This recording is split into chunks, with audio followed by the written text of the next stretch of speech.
If you want to write stories your readers will love, there are 3 things you need to do. Understand storytelling principles, see how other writers have applied those principles, and then use them in your own work. Here on the Story Nerd podcast, our goal is to demystify story theory. We'll help you with the first 2 steps so that you can get started with the third.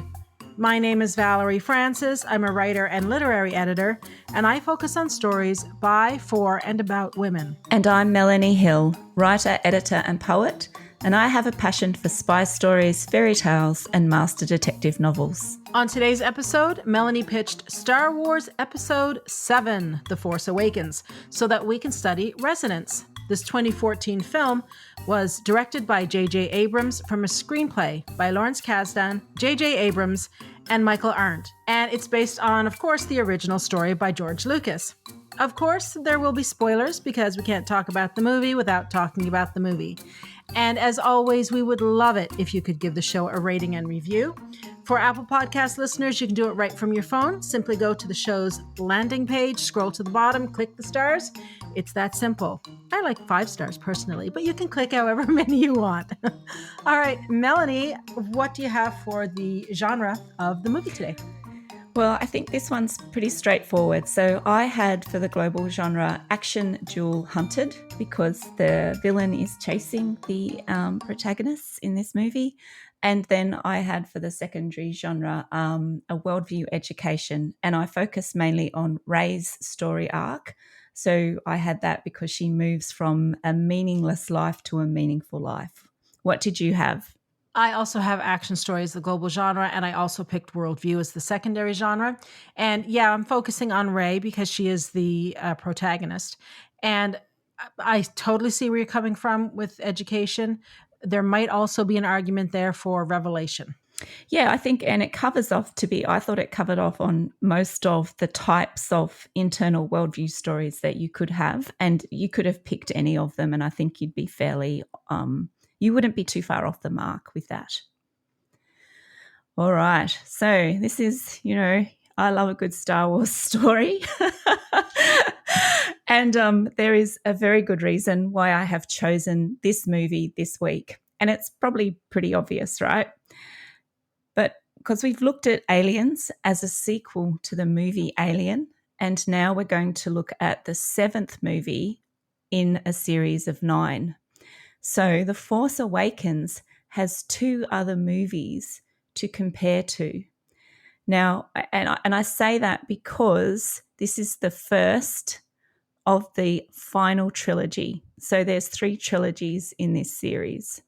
So now I'm going to use the episode names and not the chronological order of the movies.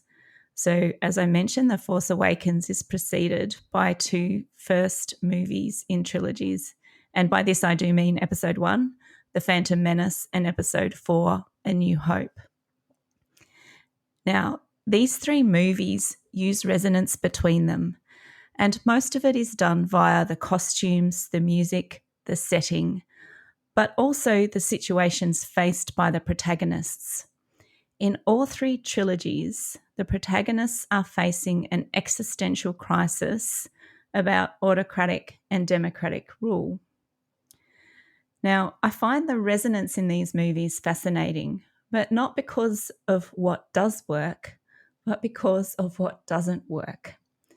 Now, in this episode of the podcast, I will focus on The Force Awakens, but I also refer to the other Star Wars episodes in the Skywalker saga from time to time. Now, I'll examine the resonance that works first, and then I'll look at the 1 or 2 particular parts of the story where the resonance doesn't work, and I'll offer an explanation as to why I think that this is the case. Now, firstly, I want to draw your attention to the lightsabres, because returning to only 2 colours of lightsabers in this final trilogy is a signal to Star Wars fans that the storytellers are returning to the original look and feel of episode 4. Now, they need to give fans a reason why they should invest in this new trilogy, and this is because episodes 1 to 3 were highly criticised because of the poor story. There were weird characters and some I think, average acting or maybe directing. So the makers of episode 7 needed to draw on the power of resonance to re-establish trust with the audience. Now, there are only 2 lightsabers in The Force Awakens, one red one and one blue one. And this is so important. So these are symbols of the Jedi and the Sith. In The Force Awakens, the only Jedi alive is Luke Skywalker, but he's missing. And Kylo Ren is not a Sith, but he's transgressed to the dark side and become the master of the Knights of Ren. And he's obviously bled into the kyber crystal in his lightsaber to make it red. But Rey also stumbles across Luke's first lightsaber and it's offered to her. Now she refuses to take it, but she does eventually wield it against Kylo Ren. Now in A New Hope, which is episode 4, the only lightsabers are red and blue, and there are only 3 in that movie. So 2 blue and 1 red, and they are Obi-Wan's, Luke's and Darth Vader's respectively. Now, this is very different than the number and colours of lightsabers in episodes 1 to 3, where we see green and purple lightsabers introduced. And there are other coloured lightsabers in spin-off cartoons, series and books. So returning back to the 2 colours, primary colours, is a real signal that the makers have listened to the audience and they're moving back to the more traditional storyline in episodes 4 to 6. Now, I also want to have a look at the settings and the situations. So I won't go into every scene in this movie because there are many scenes in episode 7 that resemble scenes in episode 4. But I'll pick a few to demonstrate how the resonance does work. So most of the resonance they've used is visual and symbolic. So episode 4 and episode 7 start in a similar way. The Jedi have been all but decimated. And in episode 4, this is why Obi-Wan is hiding out on Tatooine. And, in episode 7, it starts with Luke having put himself into exile. The way we are introduced to the protagonists is very similar. Both Luke and Rey are living on desert planets. There are scavengers in both films and traders who want to take you for all you can. Now, the traders and scavengers are interested also in collecting and selling droids. So that world-building element is very similar. Luke and Rey both dress in cream and brown and travel in speeders. Now, the speeders are different shapes, but they do have similar colour schemes. And they both characters appear to be without parents. Now, Luke lives with his aunt and uncle, and Rey lives by herself. But they're basically, for want of better words, orphans. Now, there's another thing that I think is really interesting in this movie, and I found it actually quite refreshing and a bit of a homage, I think, in episode 7 to episode 4, and that's when the mentor, the sort of scenes where the mentor takes the protagonist into the otherworldly bar. So in episode 4, Obi-Wan encounters the stormtroopers in the bar and utters the famous line, "These are not the droids you are looking for." And it's the first time we see Jedi mind tricks in actions. Now, Luke and Obi-Wan are in the bar to find a way to get the droids, 3, CPO and R2-D2, and the Death Star plans to the rebels. They find Han Solo and Chewie, who agree to take them away from Tatooine on the Millennium Falcon. Now, in episode 7, Rey and Finn steal the Millennium Falcon and escape Jakku with BB-8. Han Solo and Chewie board the Millennium Falcon, and they can't believe their luck. How coincidental in such a big universe.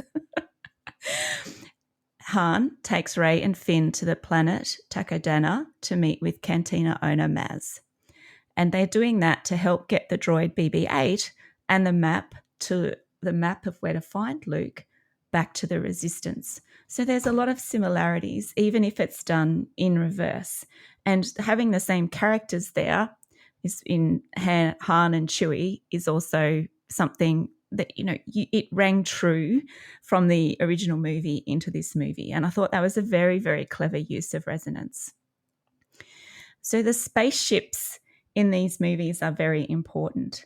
So in episode 7, we see the desert littered with the wreckage of the Empire's armada, and it's a big ship graveyard and on Jakku, and we see Rey scavenging from those ships. So this is a really good reminder to us that the Empire has been defeated, and that's important, and I'll explain why a bit later on. Now, most of the spaceships in this movie are exactly the same ones used in episode 4. Of course, there's the Millennium Falcon, the Resistance's X-Wing fighters, and the First Order also have TIE fighters, which are exactly the same pretty much as the Empire's. Again, there is a return to the classic form from the original movie and away from the expanded fleets we saw in episodes 1 to 3. However, there is one interesting deviation to the shape of the spaceships, and that's with Kylo Ren's command shuttle. Now, if you remember back to Rogue One, Krennic uses a Delta-class T3C shuttle, which looks like a stingray when it flies. Kylo Ren's ship and the Krennic ships are not quite the same, but they are similar. Now, and as an aside, I know they're not the same because we have both Lego kits and they are different builds. So I know that those ships have similarities, but they also have some significant differences. Right, and it's also very interesting to note that Darth Vader flies a curved wing TIE fighter in episode 4. But that doesn't really happen in these later episodes. So Kylo Ren doesn't seem to get into his own TIE fighter for this movie. But I think the reason for that is because Anakin was actually one of the best star pilots in the galaxy, and we have no background like that with Kylo Ren. Now, there are differences in the spacecraft's livery. So that's what we call the paint schemes of the aircraft. But essentially the shapes stay the same, which I think fans of the franchise love. I think returning to those classical forms of ships is something that was needed. Now we're going to look very quickly at the resonance with characters. So we are treated to a smorgasbord of characters from episodes 4 to 6 in The Force Awakens. The return of Leia, Han, Chewie, C-3PO, R2 and Luke in episode 7 is almost a relief. But it's not quite enough to carry the movie. The new characters need to step in and make the story relevant again. Now, the makers did an okay job of creating some resonance between characters, but I don't think they did an excellent job. So we can draw some parallels between the characters in both movies. So Rey is the new Luke, Kylo Ren is the new Vader, BB-8 is the new R2, and Snoke is the new Emperor. So this leaves us with the question about who are the new Han and Leia. Well, I think Poe Dameron is the new Han, and that would make Finn the new Leia. It's an interesting choice, and I'm not sure that really works. But I'm just going to stop there for a minute because, Valerie, I'm going to just go on to talk about where I don't think the resonance works very well. But did you pick up on anything in the resonance in this movie? Did you pick up anything that fails? And if so, where did you think that happened? Well, I am not as big a fan of the franchise as you are, obviously. Because I'm like, oh, there's only 2 colors of lightsabers? I didn't know that. Oh, did you not know that? Oh my gosh. However, speaking of the lightsabers, I don't even know if I want to open this can of worms. But Kylo Ren, what is with the hilt? Like that threw me off. Oh, I understand in real life you want a hilt on your sword so you don't whack your hands, but it ruins the look of the. So I guess this is resonance. When I saw his lightsaber with the hilt, I thought, that's strange looking. So it took me out of the movie for a minute. Yes. Yeah. So his hilt is actually, the reason his plasma beam from his lightsaber is not smooth is because his kyber crystal is split. And because it's split, it generates a lot of heat. And so the two vents out the side are to actually diffuse the heat from his. It's very technical. It's like you're just setting me up to be super nerdy woman. But so they're actually heat vents out the side. So they don't, because he doesn't necessarily use them right to strike or anything, but they're actually heat vents because his kyber crystal's not working properly and it has the risk of overheating. But I do think that it was fascinating, but it was distracting, right? Because it did not fit in with the rest of the movie, and it's not explained as to why his lightsaber looks the way it does. You have to go and to go into the wikidoms to find out. Where you clearly have been. Yes, I have been. Yes, but it is distracting. I agree with you. I think trying to set him up that way doesn't work very well. Yes. Well, it looks kind of wimpy. Which, okay, can you hear the sound of that? That's my inbox filling up. No, I agree with you. It looks kind of wimpy. It takes me, like Darth Vader didn't need it, right? No, he didn't. Like he just looks like a watered down version of Darth Vader. And this hilt thing or cooling jets, whatever they are on his lightsaber, if there's a rule to storytelling in my book, it's this: don't break the magic. Don't remind your reader or your viewer that they're watching a movie or reading a book. They know they are. They want to get lost in the story. So the problem for me with that is that it made me aware that I was watching a reboot of a franchise and they were making it kind of just different enough to be different. Anyway. Yeah. No, but it is. So in some areas, I think that's really important. And what you said there is that they made it's similar but different. But I don't think they tapped into the right places to be similar consistently through this first new episode. And I think that it sets up this trilogy for failure, which, and I do love returning to the Star Wars universe. I loved Princess Leia as a young girl because she wasn't a typical princess, right? So it had a lot of really good things that you could bring forward into this new trilogy, and it worked in some ways. So having Rey as the protagonist was a great, I think, flip of the hero. But I just want to go on and talk about where I think it loses out in the resonance stakes. And there's a couple of areas, and they do all center around Kylo Ren, I think. And I think that's a pretty big failure. So if your inbox is going to go up, mine's probably may ping a bit more. Right. So the first area where I think it really starts to lose it is the role of the mentor. So in episode 4, it's Obi-Wan who introduces Luke to the Jedi and suggests he undergo training to learn about the Force. And Obi-Wan remains Luke's mentor even after Obi-Wan dies. So there's a consistency in the role of mentor in this movie. Now that mentor role is taken over by Yoda in episode 5, but Obi-Wan is still present in the background because he's part of the Force. Now, Rey meets her first mentor when she bonds with Han Solo over the technical maintenance or technical specifications and work of the Millennium Falcon. So he teaches her how to fly and operate this machine, and he trusts her with a weapon.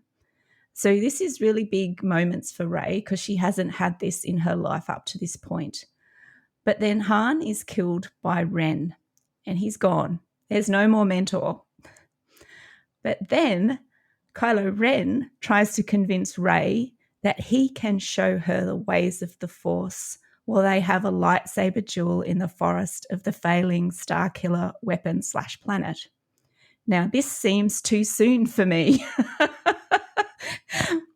It seems way too soon. And I think that's a problem. So Darth Vader didn't try to entice Luke over to the dark side until the end of episode 5. So there has been some time between Luke seeing how Darth killed Obi-Wan and then the offer to join forces.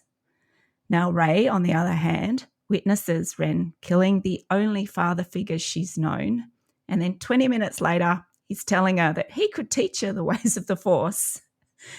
And Ren, at this point, is the only Jedi-ish person she's met that actually identifies that way. And she's stronger than him with no training. So it's all wrong. And I'll just add in here, Leia is Force sensitive. So, and there is no mention of this or any indication that Leia picks up the Force in Rey when she meets her for the first time. So I think that's really problematic, and that role of the mentor is very strong in episode 4, and it's a missed opportunity in episode 7. Now Rey eventually finds her way to Luke in the closing scenes of the movie, and this is when she meets him face to face and offers him his first lightsaber back. Now, she may or may not at that point have a Jedi mentor. We don't know because that's a cliffhanger. But now, a real crux of where the resonance doesn't work is actually, I think, in the authority of the antagonist.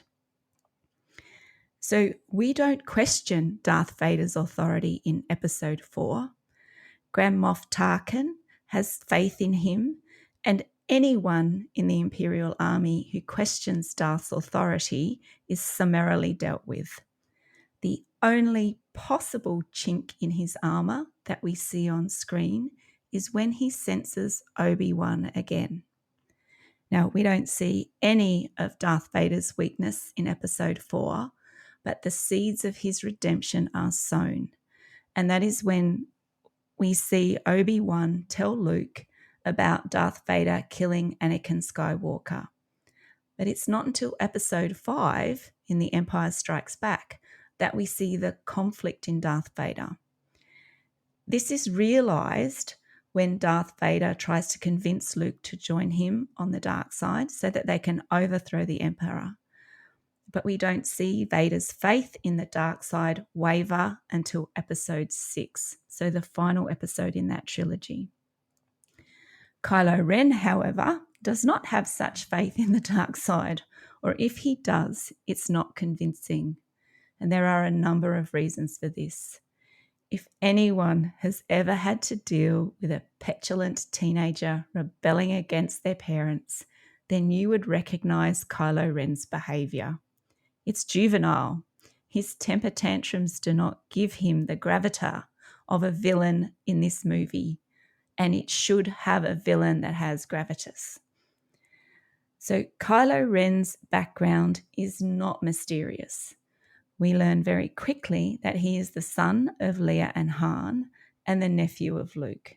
And while this establishes his ability to use the Force, it makes him more human and potentially more empathetic. And I think that's a failing. On the other hand, Darth Vader's true identity is not revealed until episode 5. And it's done with the infamous line, "No, I am your father, Luke." And that is after Darth Vader has cut off Luke's arm, by the way. So that's Wonderful act of fatherly compassion. Now, Rey reveals Kylo Ren's fear just after the midpoint of the movie, and he's afraid he won't be as powerful as Darth Vader. And it shows on his face as soon as she says it. And in the next scene, Kylo Ren tells Snoke about Rey defeating his attempts to read her mind. And Snoke can't believe it. How could anyone defeat Ren? Well, I don't think the audience is as incredulous as Snoke. And we know why. Because Kylo Ren is no Darth Vader. And can I just say, I did not buy for 1 second the look on Kylo Ren's face when he killed his father. It was so transactional. And because we aren't convinced by his devotion to the First Order's cause, and we know that Rey is stronger than him, then killing Han is a shock factor plot device and not a genuine complication to the story. Now, apart from the black garb, the mask, and the red lightsaber, Kylo Ren doesn't resemble Darth Vader in his actions or his demeanour. And this is a great mistake in the storytelling, especially when other villains such as the Emperor and Darth Maul from the previous movies are so good in their roles. Now, I'll just quickly go on to the First Order. So the forces of antagonism, let alone Kylo Ren, I think in this movie are all wrong. The creation of the First Order was a deviation away from the villains in the first 6 episodes. The Sith are well and truly the villains, and the Empire is built by Senator Palpatine, who is also the Emperor. Now, the Empire, however, is defeated at the end of episode 6. So yes, there does have to be a new villain or force of antagonism in episodes 7 to 9. But this is a problem. The First Order resemble the Empire too much, and this makes them less credible. We already know the Empire has been defeated. And the First Order's weapon is a version of the Death Star called the Star Killer, and it destroys multiple planets at once. So here we are seeing a repeat of the problem and a repeat of the solution. And this is not good use of resonance. It's just copying as opposed to presenting the audience with something that looks similar enough, but is also different enough to create the new story. Yes, we want a big battle scene at the end. Yes, we want to see the Resistance give the First Order a comeuppance, but we've seen the same sequences too many times before. So some innovation around this would have been interesting and I think could have rescued the movie a little bit more. Now, there are problems with the new Sith-like order, the Knights of Ren. In episode 4, Obi-Wan tells Luke about the Jedi, but in episode 7, we don't have much idea about the Knights or anything to do with this new world order. And this is episode 7. It's not like it's the first episode and you've got a lot of time to go and develop this. It's episode 7. So creating a new villain is problematic in this trilogy, I think. So I was so hopeful during the first half of this movie, seeing Han, Leia and Chewie and all the other resonant figures or features in this film felt like this new trilogy was going to deliver the enjoyment I had of episodes 4 to 6. However, in my honest opinion, it failed because it only used the power of resonance superficially with the forces of antagonism. It was like the writers only understood part of what drew people into this world in the first place, and they paid so much attention to the look of the film and to the Resistance, as well as reinvigorating the Jedi, but skipped out on the driving force of the movie. So I put forward The Force Awakens is an example of how to use resonance, but also what happens when you don't use it to your advantage. So Valerie, what do you think of that? Is that surprising to you that I've come to that conclusion? I am surprised because as we've mentioned on the show here in the past, when we're preparing for the episodes, you do your bit in Australia, I do my bit up here in Canada, and then we come together to record. So we don't necessarily know what each other is tackling and the parts of the film that are standing out to us in any given week. Interestingly, a lot of the things that you said this week are things that I'm going to talk about now in a couple of minutes. I didn't mention the new weapon, the new Death Star, whatever that thing is called, but I do remember chuckling when they revealed it and said, well, here's the Death Star and here's this new Star Killer thing. And I'm like, so it's the Death Star, but bigger. All right. Well, let me jump into plot structure. Honestly, there's not a whole lot new that I can say about plot structure this week. A Star Wars Episode 7 is a straight up archplot story. I talked a lot about what that means in the episodes that we did on Men in Black and Lego Batman. So if you haven't heard those episodes yet, go back and take a listen to them. Here's a rundown, though, of the key elements. Archplot stories have clear causality. And yes, Star Wars Episode 7 does, but I'm confused as to how Han got the First Order ship. I'm wondering if that was maybe a setup in a previous movie, or maybe I'd have to go to the Star Wars wiki to find that out. A closed ending. Yes, without a doubt, all the loose ends are tied up here. The First Order's defeated. R2-D2 returns. Hooray. Rey pilots the Millennium Falcon with Chewie. The map is completed. Luke is found, and his lightsaber is returned. Archplot stories also have a linear timeline. Yep, big old check in that box here. Archplot stories are focused primarily on external conflict. And it's in almost every scene here. You got lightsabers, you got Rey with her staff, there's blasters, you name it. There's hand-to-hand combat, there's air combat, it's everywhere. Archplot stories have a single active protagonist, and this is Rey. In my opinion, she is the main protagonist. And in case you didn't figure it out on your own, Luke's lightsaber calls to her, kind of like a flashing arrow pointing to her as the protagonist. And she's definitely active.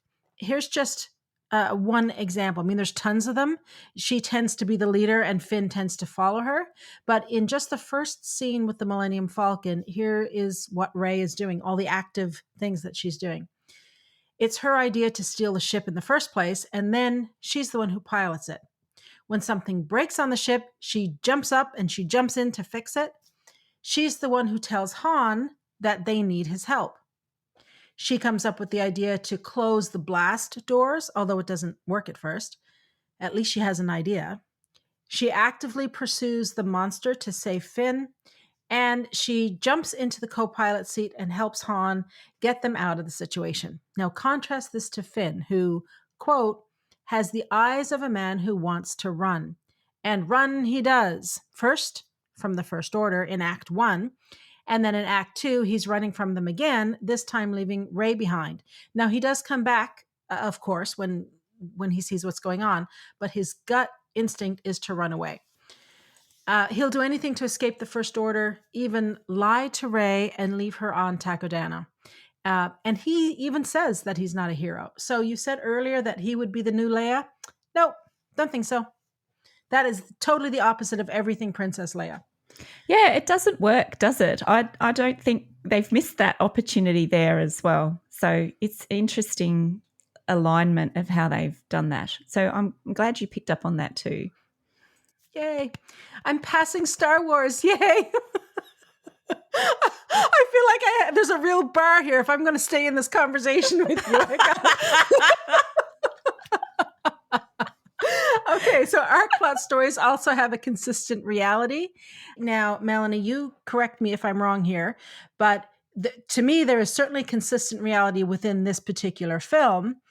But I'm not an expert in all 9 movies, and you clearly are. So I'm assuming, since this is J.J. Abrams, and he's a master at renewing franchises, that he is maintaining a consistent reality across the movies within the Star Wars universe as a whole. Yeah, he does. He does that, and I think he gives it a fair go to bring it back into alignment with episodes 4 to 6. So yeah, and I think they really do try to do it. They just missed a few good opportunities, in my opinion. All right, well, that's the arc plot structure in a nutshell. There are two new ideas that I want to draw attention to here, and they are this. The antagonist is introduced before the protagonist. And two, the band of allies starts to form in Act 1 and in the hero's journey, which Star Wars is famous for using. The band of allies typically comes together in the first half of Act 2 during the tests enemies allies phase. So I think that's pretty interesting. Clearly it's an arc plot structure, but they've played with it a little bit to make it a little more interesting. So in the opening scene, we meet Poe and the droid, who's BB-8. We meet them first, and then we meet Finn. And for what it's worth, the antagonist is introduced in the opening scene here before the protagonist. It's not until scene 2 that we meet Rey. And Han and Chewie, who are the sort of the final players in the band of protagonists, they come in Act 2 at around the 40-minute mark. And they're all reunited with the rebellion at the midpoint. So I thought that was interesting. Okay. As interesting as all this is, there is something else that I want to talk about, and it has nothing to do with the plot structure. Well, not really, but it does have to do with plot holes. Our job, these might be fighting words, Melanie, I don't know. Our job as authors is to create as tight a plot as possible.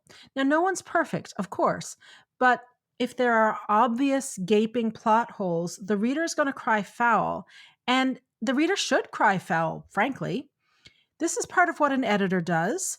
We point out parts of the manuscript that don't make sense or that need straightening out. So if you're going to indie publish, you do need a qualified editor to do a manuscript evaluation for you. Beta readers are great, but they're readers. They don't understand the craft. That's not their job.